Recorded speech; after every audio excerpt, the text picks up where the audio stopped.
우리나라 고전 소설 중 춘향전이 있습니다. 춘향전에 등장하는 인물 중에 안 좋은 쪽으로 유명한 인물이 바로 변사또입니다. 사또는 지방 관료인데 춘향전에 나오는 변사또는 탐관오리의 표본입니다. 탐관오리는 재물을 탐하고 행실이 깨끗하지 못한 관리를 뜻하는 말입니다. 춘향전에서 속이 시원한 장면이 있습니다. 바로 변사또 생일 잔칫날 암행어사가 출도하여 변사또를 벌하는 장면입니다. 암행어사가 본인의 신분을 속이고 변사또 생일 자체에 참여해 읊던 시가 유명합니다. 제가 한번 읽어보겠습니다. 금빛의 아름다운 잔에 담긴 가주는 천백성의 피요, 옥잼방에 담긴 맛있는 고기는 만백성의 기름을 짠 것이니 촌농이 떨어질 때 백성 눈물 떨어지고 풍악소리 높은 곳에 원성소리 높더라. 변사또가 왜 자기 마음대로 했을까요? 자기가 제일 높다고 생각했기 때문입니다. 혹 자기보다 높은 사람들이 있어도 자기가 한 행태를 알 리가 없을까라고 생각했기 때문일 것입니다. 오늘 본문 미가 3장 1절에서 3절까지 말씀을 우리 함께 읽어보았으면 좋겠습니다. 내가 또 이르노니 야곱의 우두머리들과 이스라엘 족속의 통치자들아 들으라. 정의를 아는 것이 너희의 본분이 아니냐. 너희가 선을 미워하고 악을 기뻐하여 내 백성의 가죽을 벗기고 그 뼈에서 살을 뜯어 그들의 살을 먹으며 그 가죽을 벗기며 그 뼈를 꺾어 다지기를 냄비와 솥 가운데에 담을 고기처럼 하는도다. 야곱의 우두머리들 누구를 말합니까? 남유다의 지도자들입니다. 이스라엘 족속의 통치자들을 누구를 말합니까? 북이스라엘의 지도자들을 말합니다.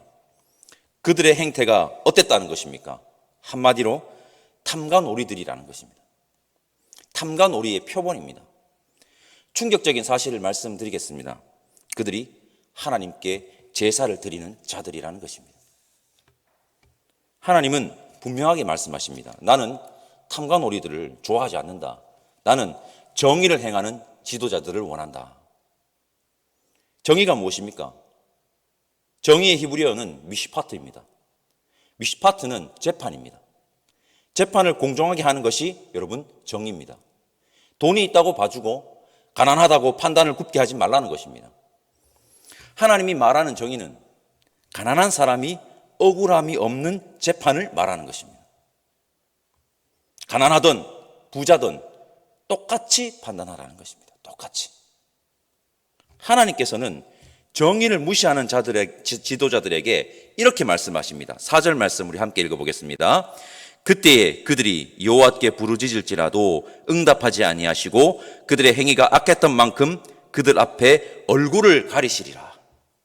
얼굴을 가리시리라. 하나님을 믿는 남유다와 북이스라엘 지도자들이 왜 이렇게 탐관오리, 즉 재물을 탐하고 백성들을 자신들의 사욕을 채우는 수단으로 여겼을까요? 왜 하나님 무서운 줄 모르고 자기 마음대로 했을까요? 지가 제일 높다고 여기는 교만 때문입니다. 자기보다 높은 사람들이 자기가 한 행태를 알 리가 없을 거라고 여겼기 때문이 아닐까요? 아니, 모두가 다 한 통속이었는지도 모르겠습니다. 실촌론적 무신론자라는 말이 있습니다. 그들은 하나님께 제사도 드렸습니다. 그런데 그들의 삶은 하나님이 계시지 않는 것처럼 살았습니다. 무신론자들 아닙니까? 여러분, 하나님은 천지를 창조하시고 온 땅을 통치하시며 역사를 주관하는 주관자입니다. 이것이 예언서에서 계속해서 강조하는 것입니다. 가장 높으신 분 누구십니까? 가장 높으신 분 여호와 하나님이십니다. 여호와 하나님께서 우리의 모든 행실을 아십니다. 우리에게 바로 이 경외심이 있어야 합니다. 더 가슴이 답답해지는 장면이 있습니다. 우리 5절과 6절 말씀 함께 읽어보겠습니다. 5절과 6절입니다. 내 백성을 유혹하는 선지자들은 이에 물 것이 있으면 평강을 외치나 그 입에 무엇을 채워주지 아니하는 자에게는 전쟁을 준비하는도다. 이런 선지자에 대하여 여호와께서 이르시되 그러므로 너희가 밤을 만나리니 이상을 보지 못할 것이요 어둠을 만나리니 점치지 못하리라 하셨나니 이 선지자 위에는 해가 져서 낮이 캄캄할 것이라. 11절 말씀 제가 한번 읽어보겠습니다. 그들의 우두머리들은 뇌물을 위하여 재판하며 그들의 제사장은 삭슬 위하여 교훈하며 그들의 선지자는 돈을 위하여 점을 치면서도 여호와를 의뢰하여 이르기를 여호와께서 우리 중에 계시지 아니하냐 재앙이 우리에게 임하지 아니하리라 하는도다. 수단과 왜곡이라는 단어가 떠오릅니다. 수단과 왜곡.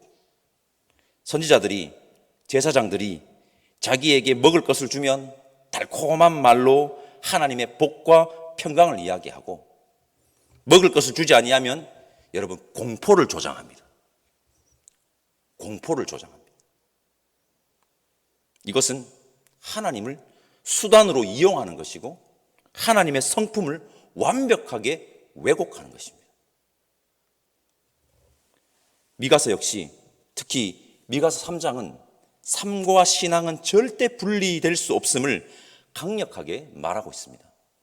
성도 여러분, 삶이 없는 예배는 하나님께서 받지 않으십니다.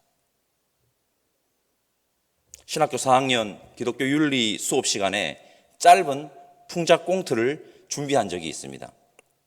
꽁트의 시대는 70년대 초로 많은 노동자들이 노동력을 착취당하고 있는 시대로 배경을 설정했습니다. 공장 사장님이 교회를 다니는 사람이었고 공장은 잘 됐습니다. 그런데 공장에서 일하는 사람들은 기본적인 노동권을 보장받지 못한 채 엄청난 노동으로 혹사당하고 있다는 설정을 했습니다. 공장에서 노동자들을 막 대하는 사장님의 모습을 보여주고 주일에 출석하는 사장님의 모습을 보여주었습니다. 물론 주일에도 자신이 운영하고 있는 공장은 쉼 없이 돌아가고 있었습니다. 그때 공장 사장님이 다니는 교회의 목사 역을 제가 그때 전도사 시절이었는데요, 제가 했었습니다. 잘 나가는 공장을 운영하는 사장님이 교회로 들어서자 버선발처럼 뛰어나가서 아이고 사장님 오셨습니까? 이번에 장로님 되셔야죠 하면서 90도로 폴로보다 더 깊게 인사하는 장면을 연출하였고 바로 예배를 드리는 장면을 보여주었습니다. 조금은 과장되게 그리고 익살스럽게 연출을 하여가지고 수업 시간에 웃음소가 빵빵 터졌던 기억이 있습니다. 웃기지만 씁쓸하죠. 풍자입니다. 풍자. 신학교 4학년 기독교 윤리 시간에 발표로 만들었던 풍자 꽁트입니다. 그 당시 우리 조가 말하고 싶었던 것은 삶과 신앙은 분리될 수 없다는 것이었습니다. 하나님은 삶이 없는 이 예배를 받지 않으신다는 것입니다. 8절 말씀 우리 함께 읽어봅시다. 8절입니다. 오직 나는 여호와의 영으로 말미암아 능력과 정의와 용기로 충만해져서 야곱의 허물과 이스라엘의 죄를 그들에게 보이리라. 보이리라. 이것이 얼마나 큰 은혜인지 아십니까? 보이리라.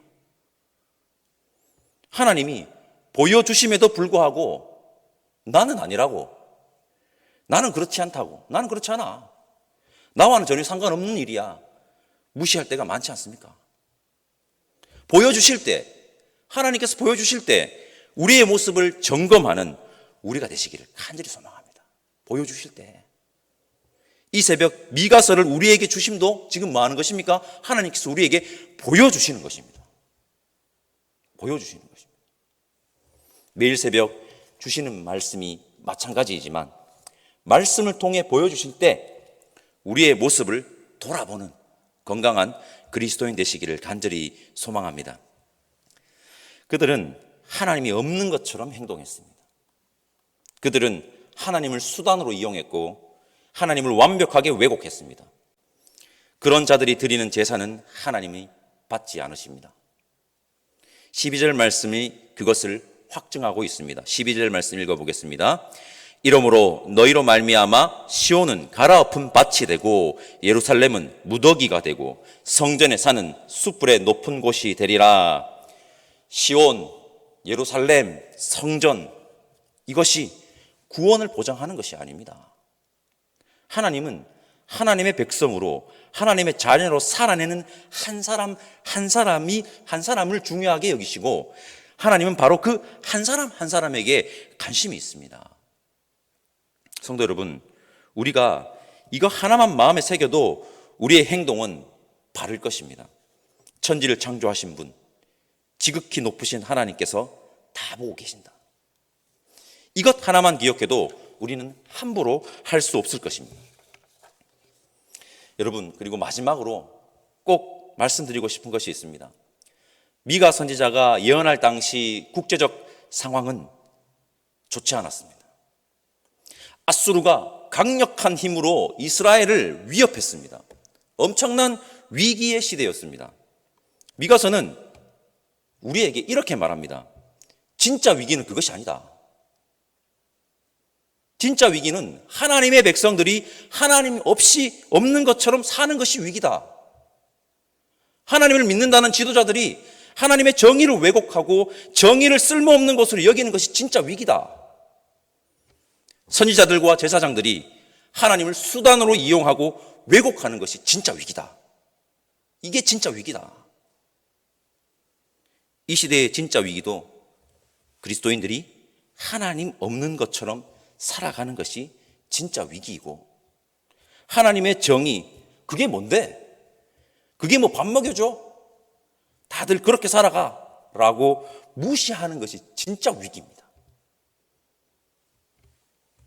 이 사실을 여러분 명심하시고 우리 그리스도인들이 하나님을 제대로 경외하고 하나님의 정의를 실천함으로 희망을 보여주는 이 시대의 그리스도인 되시기를 간절히 소망합니다. 기도하겠습니다. 하나님, 감사합니다. 하나님의 정의를 삶으로 실천하고 하나님을 제대로 경외하는 그리스도인 되기를 원하오니 성령 하나님, 우리와 늘 함께하여 주시옵소서. 그렇게 삶으로 주님 앞에 나와 예배드리는 자들이 되어 위기의 세상에 희망을 보여주는 멋진 그리스도인들이 오늘 함께 예배드리는 우리 모두이기를 간절히 바라옵고 감사드리며 예수님의 이름으로 기도드립니다. 아멘. 하늘에 계신 우리 아버지, 아버지의 이름을 거룩하게 하시며 아버지의 나라가 오게 하시며 아버지의 뜻이 하늘에서와 같이 땅에서도 이루어지게 하소서. 오늘 우리에게 일용할 양식을 주시고 우리가 우리에게 잘못한 사람을 용서하여 준 것 같이 우리 죄를 용서하여 주시고 우리를 시험에 빠지지 않게 하시고 악에서 구하소서. 나라와 권능과 영광이 영원히 아버지의 것입니다. 아멘.